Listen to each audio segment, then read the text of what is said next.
Morning guys. So, bilang disipulo ng Panginoong Jesus, kailangan natin kumayo at palaganap ang salita ng Diyos. Amen. So tara, let's go. Samahan niyo ako. Yun. Manduloy tayo sa bayan, guys. Let's go. So bilang disipulo ng Lord, kailangan din ng katawan natin ng exercise. Kasi maraming ipapagawa ang Lord. Pupunta ka ng Lord sa mga lugar na hindi mo inaasahan. That's why kailangan mo mag-ehersisyo, pawis. Yun. Praise God. So yun, I am now here sa bayan ng Santa Rosa. And yun, so I need to pray muna, but if the Lord convicts you to share His word, don't worry. As long as you have the word, as long as the leading ay binigyan na sa iyo ng Lord. Pagka binigyan ka ng Lord ng signal to go to preach His word, ka na maghintay ng kasama. Just go. The Lord is with you, meron kang kasama, and the Spirit of the Lord is in you. So tutulungan ka ng Holy Spirit what to do. So but before we proceed, so we need to pray for the instruction kung paano ang gagawin ng Lord, kung sinong tao ang ibibigay ng Lord sa akin. Sige po, pray muna tayo. So yun, as you see, this is the man that the Lord gives to me. And so as you see, bibigyan ka ng Lord ng wisdom.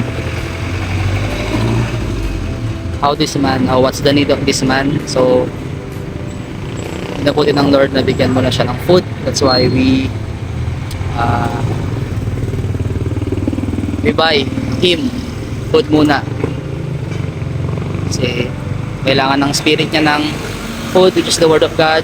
Kailangan din ng katawan niya ng food. So come on, tara, bili muna tayo.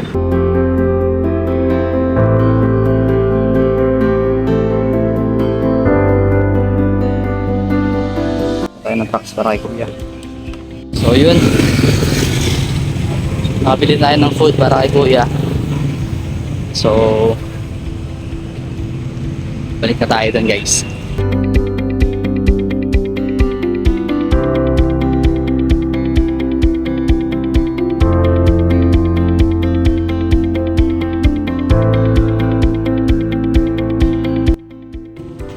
So yun, praise God. Hindi ko man na-record yung galaw ni Holy Spirit, yung pagkilos ng banal na Espiritu sa buhay ni Tatay. Hallelujah. Napakagandang pangyayari, guys. At napakasarap sa pakiramdam na may mga tao, no, na ibabalik natin yung paniniwala sa ating Panginoong Jesus. Dahil yung si Tatay masyadong maganda yung naging experience niya sa buhay, to the point na nawala sa kanyang pamilya niya, iniwan siya, but niremind natin sa kanya na merong isang Diyos na kailanman hindi siya iiwan, hindi siya pababayaan, at araw-araw siyang mamahalin. Amen. So I encourage everyone, i-reach natin yung mga tao na tingin natin is nawala yung pananampalataya nila sa buhay, or nawala yung pananampalataya nila sa Lord because of their past bad experience, no? So pray na encourage everyone. Kumilos tayo, ipahayag natin ang salita ng Diyos dahil marami pa sila Marami pang tao na nangangailangan sa Lord. At I believe that the Lord don't let them die without knowing Him. Praise God. Shalom mga kapatid. Amen. Praise God. Shalom. Hallelujah.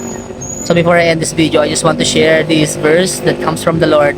This found in Luke 15 chapter 7. Sabi po doon, just so I tell you, there will be more joy in heaven over one sinner who repents than over 99 righteous person who need no repentance. Amen. So, I just want to be clear sa lahat, no? Marami kang ma-soul win, or isa, parehas po yung importante sa Panginoon. But, most important is, nalid talaga natin ng mga taong ito in true repentance, genuine repentance. Talagang nagbago yung pananaw, talagang tumalikod sa kasalanan at talagang nanumbalik sa Panginoon. Yun yung pinaka-importante po sa lahat. So, I just want to clear again, yung marami and isa, parehas importante sa Panginoon. But the most important is, yung talagang nagsisi at talagang nanumbalik sa Panginoon. So, ingatan po kayo lagi ng Lord, mga nagbabahagi ng kanyang salita, mga taong humahayo sa mga bawat dako ng mundo. Amen. I believe that the Lord protects you. And I encourage everyone, kung sino pa yung mga tao na tingin mo meron ka conviction to share the gospel outside. Huwag mo nang hintayin na samahan ka ng iba. Just go. And I believe na ang pagsama ng Diyos ay nandoon kapag ka siya ang nagsabi sa iyo na mag-go ka sa bawat lugar na sasabihin niya. Shalom mga kapatid.